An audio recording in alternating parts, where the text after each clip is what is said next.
You're listening to the Adventurous Reinvention podcast. I'm Allison Boyle, aka She Dreams of Alpine, and this is the show that's dedicated to all the adventurous spirits out there who have either been transformed by the outdoors or are interested in what it looks like to step into a new, adventurous, and courageous kind of identity in their life.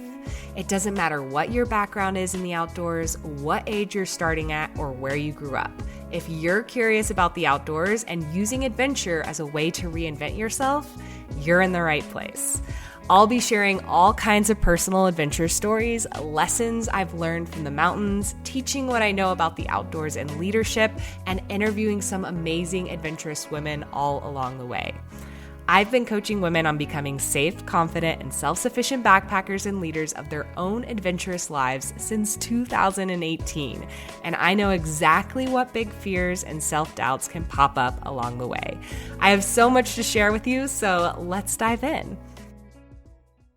Okay, welcome my friends to episode 2 of our Adventurous Reinvention podcast.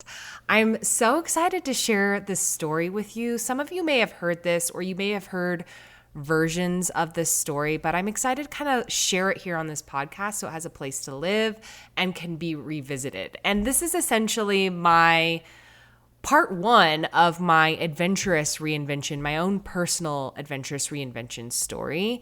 And basically, there have been a few really key pivotal moments in my life where I can look back now and see that I completely reinvented myself. And so today I want to share with you part 1 of that story. And this is the literal story about how I went from being the girl from Texas without a single outdoorsy bone in her body to being the kind of woman who spent literally almost every single weekend, like hiking, climbing, backpacking. I got into mountaineering, a little bit of canyoneering. I was just obsessed with being outside and being that kind of woman who did those kinds of things. So I reinvented myself by first becoming a backpacker, and now my life is completely different than what it was like before I kind of was introduced to the outdoors. So today I want to walk you through this concept of how backpacking has played a huge role in my life and making me the woman I am today. So I want you to just allow this conversation to be kind of like a seed of possibility for yourself. Like it's an idea, let it be a curiosity, open up to, if you're brand new to the outdoors, maybe you are just a hiker or like you're just starting to even get into that. Let this be something that opens up possibility that could happen for you, right? There's all these ideas and possibilities floating out there, like ways of being, these different career options that we have, ways that we could live our life, adventures that we could go on, experiences we can have, things that we can create and bring to life. There's so many possibilities, right? And maybe you floated into my world here at She Dreams of Alpine for whatever reason. And maybe that reason is that I'm here for you and your life as a way to present a new idea and a new possibility or a new way of being that maybe you haven't considered before. So for me, that thing that literally drives me every day is sharing the message and the idea that the outdoors can literally change your life. So my favorite way to teach somebody a new way of being, or more appropriately, like an adventurous way of being, is by teaching them how to be reinvented by becoming a confident and self-sufficient backpacker. And I remember my dad, when I first started my business back in 2018, I remember he asked me, won't I get tired of talking about backpacking?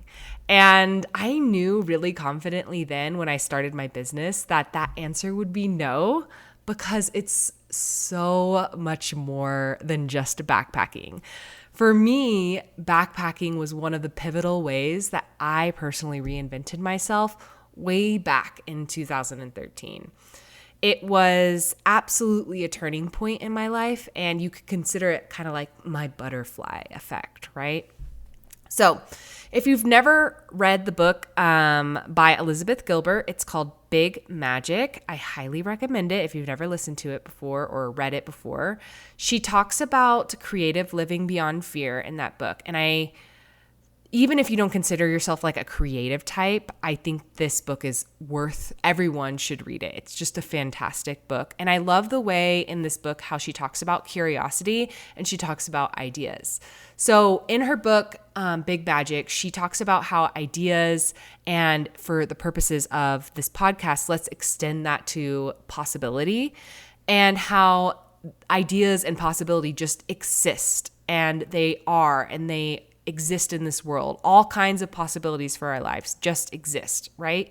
And sometimes the way we're introduced to them is through an idea, a curiosity, listening to a podcast or somebody else's story, right? And in these moments, we have a choice to partner with that idea or that curiosity or that possibility and bring it into reality, into our own life. Or we can dismiss the idea and move forward with what we're doing, right? It's a partnership. But the idea or the possibility will move forward regardless to find another partner to bring it into reality if you choose to ignore it. So I love this concept of partnering with ideas, and I think about it a lot. And she talks about this concept in relationship to creation and ideas and creative pursuits, but I think it's equally as applicable to possibilities and ways of being in our life. So there are all these like ways that we can be and exist and identify in this world and this life that we're living, right? And I think it's really fascinating because there's all these different career paths and life paths that all of us humans can take. I remember when I was like first listening to podcasts for the first time, and I was like listening to Tim Ferriss podcast or something like that. And I kept seeing these interviews and I was like, wow, these people live wildly different lives than I am. And I just never even considered these as options for myself. So when I stopped to think about it, like people show up and exist and live in this world in so many wild and unique ways. And that's like very exciting. And what I didn't realize though, until backpacking entered my life, is that I actually had some say about which possibilities came true in my life. And not even that, I actually could create whatever I wanted in my life. So I think when I was younger, I originally thought like, I am who I am. Like I identify how I identify. I'm not outdoorsy. Like these are the cards I've been dealt, right? I can't just change who I am. And that's how I kind of operated my life. Like I'm just a perfectionist, and I'm just this, and I could never do that, and I'm not brave enough for that, and I'm just a scared person, and I'm just really shy, right? I just had these like identities that were so solidified in me that I just thought were things you couldn't change. But what I began to realize through backpacking is that I can be different than who I thought I was, and I can be someone I never imagined was possible for me. So I want to back up a little bit and tell that story. So when I was younger, I was definitely a box checker. I was, type A, an A+ student. I was born and raised in Texas. I grew up there my whole childhood in the Houston, Texas area. And, I actually got married really young. I got married at age 19. And then I went to college because that's what you do. You go to college, and I got into a career path as an engineer to do something respectable. And I was just anticipating I'd be an engineer for the rest of my life. And that's just what I thought you were supposed to do, checking off all the boxes that I thought I needed to do to check off to live the right kind of life, right? As if there were a right or wrong way to live, a life that was completely mine. But when I was younger, I just felt like you're presented with your like sort of basic options of life plans, and then you just kind of follow it without bothering to question, like, is this what I want? Is this the path that I want to go down? And even being open to the idea that you can change your mind, that was something that was also foreign to me. Like I just thought, I've made my decision and this is the path that I'm on, right? a solid career path, a strong retirement plan, kids, a house, a marriage, and old age, right? Check, check, check. That's kind of where I was headed. But in college, excuse me, in college, life kind of sort of threw me a curveball. And to make that story a little shorter, I basically started to question things. I was really frustrated by who I was. I think college kind of brings this out of all of us a little bit. Like, we're questioning everything. We have a lot of curiosities start to bubble up. And all these things I had not experienced, I felt like I had missed out already on so much of my life, even though I was so young then. And I was feeling unfulfilled, and I was like sad about things. And that's when I started to kind of like look for those quick dopamine hits, right? And so I started to like party and drink a lot. And, that's what I was living for. I would go study, and then I would go party with my friends. And it was like a temporary relief to all the questions and tension that I was resisting to answer about myself and who I wanted to be at the time. And I think when I was younger, my brain, when it was presented with all those questions, like, who am I? What do I want to be? It was like, no, Allison, don't mess this up. We have boxes to check. You can't just change your mind. You've picked your path, and that is that, right? And this question of, did I actually want that? Was I on the path that I wanted? That question was messing everything up for me. It was messing up my marriage at the time, all the things. Like, my brain was a mess, messing up my plans. It was highly uncomfortable. And it was like reckless because I just resisted answering those questions honestly. And I was just kind of like numbing myself with partying and drinking and just not avoiding all my problems, basically. And long story short, it ended in divorce. So at the end of college, I got divorced from my first husband. And I also found myself moving out to California because I had taken an engineering job in California.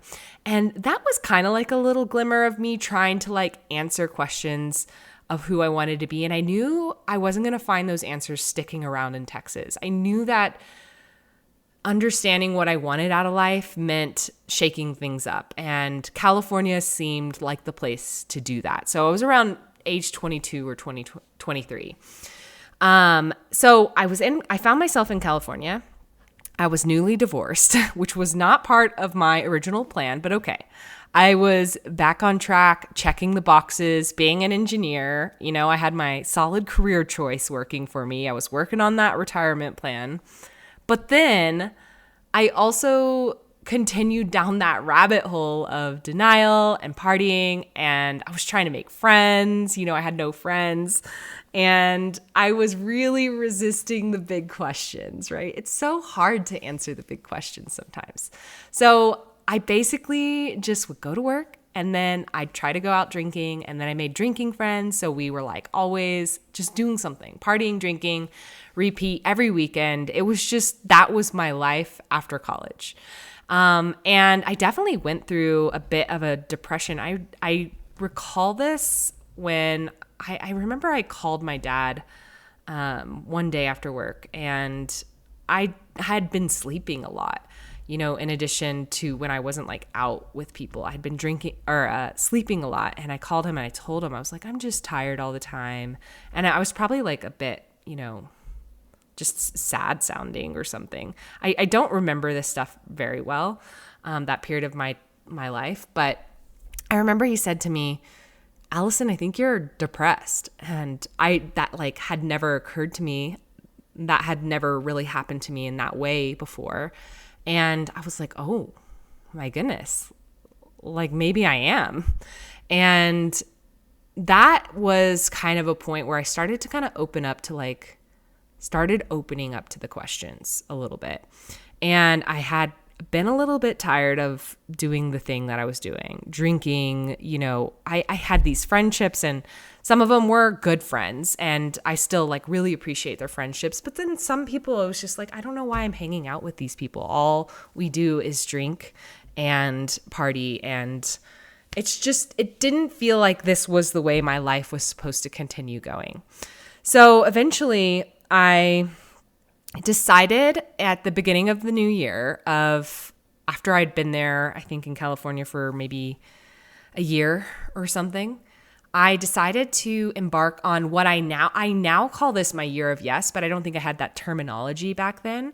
But I basically made a pact to myself that year I was going to get out of my comfort zone, do new things, shake it up. Like, I also had identified with being pretty shy. So alcohol felt like this way of me getting out of my comfort zone of being shy. But what I was going to try to do is not rely on drinking so much to not be shy and just say yes to things that were uncomfortable, regardless if alcohol was involved or not. So my year of yes, I entered it. And what happened is so I was saying yes to all these things, going to new things, meeting new people. It felt like it was working. I was getting some momentum. And then I remember one day very specifically, I was at the water cooler at my work, and these coworkers of mine were talking about this hike called Half Dome. And I was listening to them talk about it, and they were all really excited. And I was like, oh, that sounds so cool. Like, that sounds like it'll be a cool trip. I've never heard of it before. And one of them told me, hey, we actually have an extra permit. You should come with us. And I was kind of kicking myself. I was like, oh no, I'm in my year of yes. Like, I'm supposed to say yes to this. But in my mind, I was kind of freaking out because I wasn't a hiker. I wasn't a backpacker. I was terrified. I was like, these people are going to invite me on this thing. They just invited me on this thing. I'm going to be so slow. They're going to regret they ever invited me. They're going to not wish I was there. I'm going to ruin their trip. This trip they're very excited about. But that was the little voice in the back of my head that was like scared of all the things. And I leaned in onto my year of yes. And I was like panicking on the inside, but I was just like, okay. I mean, I was honest with them. I was like, I've never backpacked before and I don't have any gear really. And I'm going to need some help understanding like some things. And they had enough experience to at least guide me in the right direction at the time. And I said yes. So that point on, I remember, I think I got a little list from one of my friends who was kind of leading the trip. And I went to REI and I got a bunch of things. And I also cobbled together a bunch of things with my clients now in our Backpacking Badass program. We call this getting scrappy. I got real scrappy. I didn't have, down jackets or anything. I just brought a bunch of stuff. And my backpack weight spoke for that. It was about 45 pounds on that very first backpacking trip, maybe even a little bit heavier I think we only spent 2 nights at camp. So it was like a 2-night, 3-day backpacking trip. So 45-pound bag is way too heavy for that. But that was my first experience, right? So what happened basically is I didn't know what I was doing at all, but I got the things and I showed up on that trip and I had the most incredible, it was the most hard thing I had ever done. And I was so incredibly proud of myself. It was a life-changing experience. I remember, so the trail that we did was the typical one that you take from Happy Isle is the trailhead up to, we camped at Little Yosemite Valley, which is one of the campgrounds that's really close to the Half Dome area. So we hiked up from Happy Isle to Little Yosemite Valley. And then the next day we did the Half Dome hike up the cables and then back down to camp. And then we hiked out the last day. But what's wild is that hike from Happy Isle to Little Yosemite Valley, I don't remember the mileage and elevation gain off the top of my head right now. I should have looked that up before I was recording this. But what I remember is that the first time that I ever did that for this trip, this backpacking trip that I got invited on, it took me like 7 or 8 hours to hike from the trailhead to Little Yosemite Valley with my 45-pound pack and having like never backpacked or hiked hardly ever hiked in my life. And that is what's wild about that is I've gone back and done this trail several times in, future sessions, trips and stuff that I've done with friends. And that same portion takes me about 2 hours now. So it just really shows you, like, I was very beginner. I was slow. I fortunately got invited with a group of people who were very patient and very encouraging of me to keep going, because I could see that experience have gone a different direction. I could have been with people that were like, you're taking way too long and you should probably turn around, or I don't know, guilt trip me about that or whatever. But they were very encouraging. And that trip was absolutely an amazing experience. And I was so excited that I had said yes to that. And what I realized after that trip was I got back down and I was so excited, but I was like, oh shoot, I didn't really know what I was doing at all, safety wise. I didn't know the answers to any of those questions, like what do you do when you run into a bear? Or what if I had gotten lost from my group? These were all the things that were kind of running through my mind, because after that trip, I wanted to do more trips, but I was like, I don't know how to plan my own trip. I don't know how to I just kind of followed people, and those people I found out, down the line, they didn't even really have that much backpacking experience either. So we were just kind of lucky a little bit playing with fire. We didn't have any issues on our trip, but we totally could have. And so that's when I knew that I needed to learn more. I wanted to be self-sufficient. I wanted to be self-reliant, and be a little bit safer about all of the things that I wanted to do. But the biggest thing was that I knew that I wanted to do more.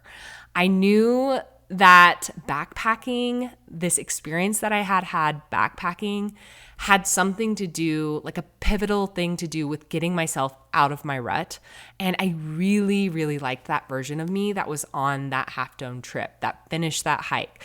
I really liked that version of me that did hard things, because before that, I really didn't identify with somebody that could do scary things, that could do hard things. And I wanted to get to know her more. And so after that trip, I put all of my energy into becoming that woman, because I think I was really at a point where I was like, I can no longer continue down this path that I'm headed. I need something to shake up my life. I need to feel this way more. I wanted to feel more alive and excited about my life. And this backpacking trip had ignited all of those right feelings in me. It was hard, yes, so hard, physically hard, but it just lit this fire in me that I was meant to do more. So I wanted to explore, what did it mean to step into an identity, be the woman who was adventurous, who was outdoorsy, who was brave, who was confident, who was resilient, and who was strong. These were things that I had never really seen myself as being. And backpacking opened up that possibility for me, because I literally did it. It was this physical representation. I was like, oh my gosh, I did that. And it was so hard, and I just couldn't believe it. So I realized at that point that I was going to do whatever it took to become that person and just go all in. And that is kind of when I realized I had a say in my future and who I was and who I could become. So I dove in headfirst into learning everything I could about being self-sufficient, being safe, learning how not to get lost. I was a lot self-taught, and I had a lot of mentors. It was a mishmash of everything. I had a lot of drive. And I did make it at that time, I made it my mission to spend almost every single weekend outdoors, as much outdoor time as possible, because that's where I felt most alive. So I was like a hardcore weekend warrior at that point. I would go to work Monday through Friday, and then I would drive. And in California, I lived in Bakersfield at the time, so it wasn't like I could just go from my front door to trails. But we were 3 hours from the Eastern Sierra Nevada mountains and had so much opportunity when living there. So it was a great place for me to be, to kind of explore this new phase in my life. But I I definitely want to like caveat that here, because you don't have to live somewhere like that to step into this new identity for yourself either. And this is something we talk about with our clients all the time. It's just, you might have to do a little bit more planning, and your adventures might look a little bit different each weekend, or, when you have time, if you're a busy mom or something like that. This is still totally something that is possible for you to reinvent yourself in the same way. It will just look a little bit different. This is just kind of like my story and how that manifested. So I became obsessed with becoming the woman who went on adventures, who didn't miss out because she was too scared, who saw herself as brave and confident. I wanted to be the woman who planned the trips, because what I was discovering like shortly after that Half Dome trip, I remember telling those friends that invited me, I was like, I want to do more of this. Like, we should do more. And everyone would say yes. And then nobody would plan anything. And I got really tired of waiting around on other people to plan epic things. It's like, I could go plan myself a day hike somewhere, but I wanted to go backpack. I wanted to rock climb. I wanted to do these things that were hard and challenging. And I was in that era where I really just wanted to like see what I was made of and test myself. And I needed to learn the skills to confidently plan my own trips and understand what was involved in that. So it took a lot of work, but I just slowly learned these skills. And each step forward, it for me was like, it was like a compass. It felt like the right direction. And I just kept showing up for that person. And I loved who I was becoming. And that was like a first for me in a long time. It felt really right? And so for me, kind of looking back at that phase of my life, that transition from kind of being lost, being depressed, going through a divorce, to kind of entering this year of yes, it opened up so much for me and had such a ripple effect in my life. If I had never entered that year of yes, I would have never said yes to backpacking Half Dome. When my coworkers invited me at the water cooler, I probably would have counted myself out, right? If I had never entered my year of yes, I wouldn't have gone all in on living an adventurous life. I never would have met my best friend, who lived in Bakersfield at the time, through hiking. And like, we forged a lifelong friendship through hiking and backpacking in the outdoors. Now we don't live in the same place, but she's still consistently a best friend of mine, and we go on adventures together still. And I also I ended up signing up for going on a solo travel rock climbing trip in Thailand for 3 weeks. I also met my now husband, my second husband. We met at the climbing gym because we were talking about climbing in Thailand. And then we began dating like several months after that. So we met at the climbing gym. I, went backpacking on the Trans Catalina Trail, and that's where I came up with the idea to take a year off to travel. And that's when I decided to save up for a year off of travel. And I bought a van, and I decided to start my blog, She Dreams of Alpine.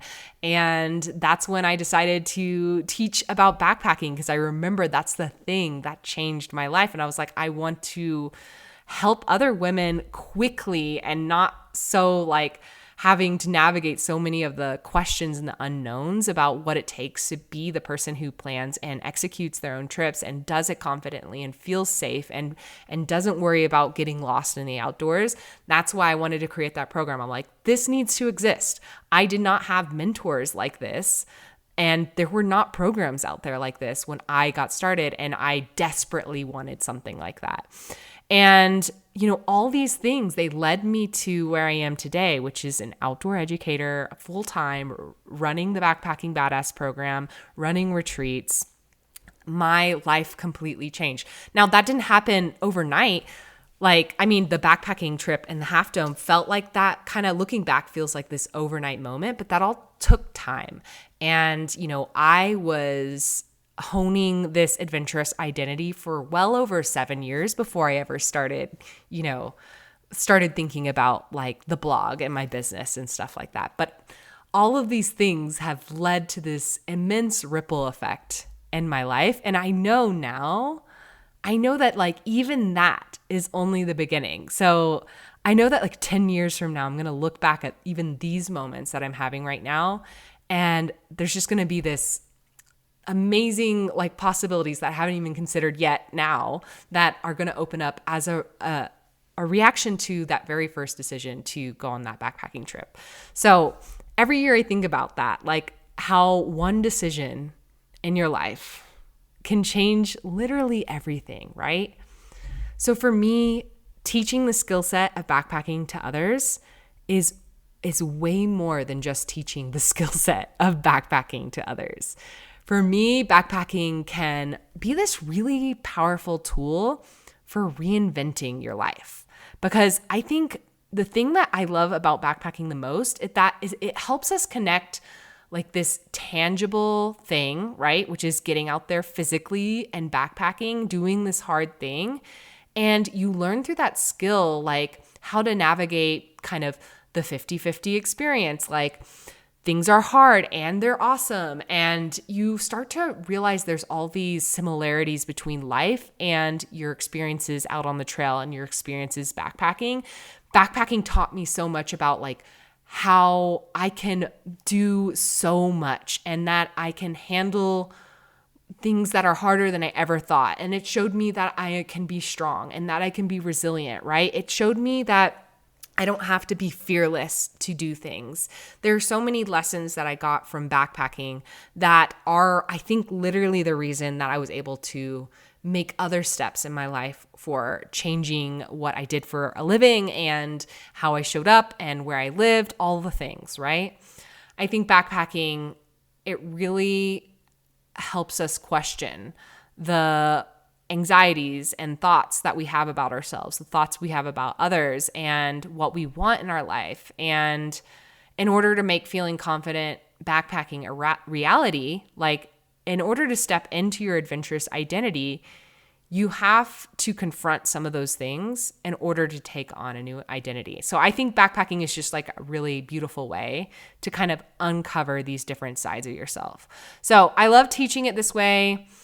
It's like a partnering with a curiosity that you might already have. You're probably listening to this podcast because there's part of you that wants to be adventurous or or identifies that way. Maybe you're trying to create some other new possibility in your life. That feeling that you get from the trail, that aliveness that you feel from the trail, you want to have that in your life as well. And I just think like you're in the right place. Like keep leaning into that and see where these different ideas and curiosities are going to take you. And for me, especially if you're brand new to backpacking and you're thinking about it, it's like worst case scenario. If you lean into that curiosity, like, could I do this? Like, is this something that I could do? Worst case scenario, you go on some pretty badass hikes. But like the best case scenario, which I hope I've, shown you here with my own personal story, is that it can literally change your life. So I had no idea when I said yes at that water cooler that day to go on that backpacking trip in Half Dome. I had no idea that it would become such an important part of my story and my reinvention. And I'm so, so grateful for the backpacking and the outdoors. I'm really grateful that I chose to say yes and partner with that possibility for my life because it opened up a whole new way of being and thinking and living for me. So I share all of this today because I want you to consider that for yourself. Consider that backpacking on the outside, it might just seem like this weekend hobby thing that you can do, right? But it could also be the thing that opens up your world and your possibilities and a new way of just existing and being in this world. And that could be really exciting for you, right? It did for mine, and I've seen it like since. What's really cool about being an outdoor educator and like in this space and teaching other women is that I get to see this happen all the time for my clients as well. In so many various, wild, and beautiful, unique ways. Like people seeing that they can transform themselves, that they can be leaders, that they can do hard things, that they can do scary things when they never thought they could be that person, and then what that opens up for them. It's incredible. And so just coming back to like what I said at the beginning of this talk, I'm just a person who is offering you an idea, a possibility, a way of being. And it's up to you to decide if you want to explore that and partner with this idea. And if you don't, there's tons of other ideas and curiosities and possibilities out there. I hope just like at a minimum that I've opened your eyes to this concept of that you can create whatever you want to in your life. And if you're feeling that rub against those big questions in your life and you're wanting something different, like lean into that and answer those. And, you always have that choice to change how you identify and how you see yourself. So that is part 1 of my reinvention story. I am going to drop another episode next week about the part 2 story. So this was basically like, how did I go from, being this adventurous person into creating, like what caused me to create the She Dreams of Alpine business? How did that unfold? And how kind of backpacking still plays a role in that so much. So I'm going to talk about that even more in my next episode. And I look forward to talking to you more there. Okay, bye-bye. Hey, I wanted to thank you real quick for tuning into the show and listening all the way to the end. If you love this episode and you want deeper support in becoming a safe, confident, and self-sufficient hiker and backpacker, then head over to shedreamsofalpine.com/waitlist to learn more about our Backpacking Badass coaching program, where I teach you absolutely everything you need to know to be self-reliant on the trails and stop waiting around on others for the adventure invite. So I'd love to help you more in your journey of stepping into your adventurous identity, and that program is the absolute best place for us to start working together. So again, that's shedreamsofalpine.com/waitlist, and you can learn all about it there. So that's it for today, folks. I hope you get to spend some time outside this week, and I'll be back very soon with a brand new episode. Bye.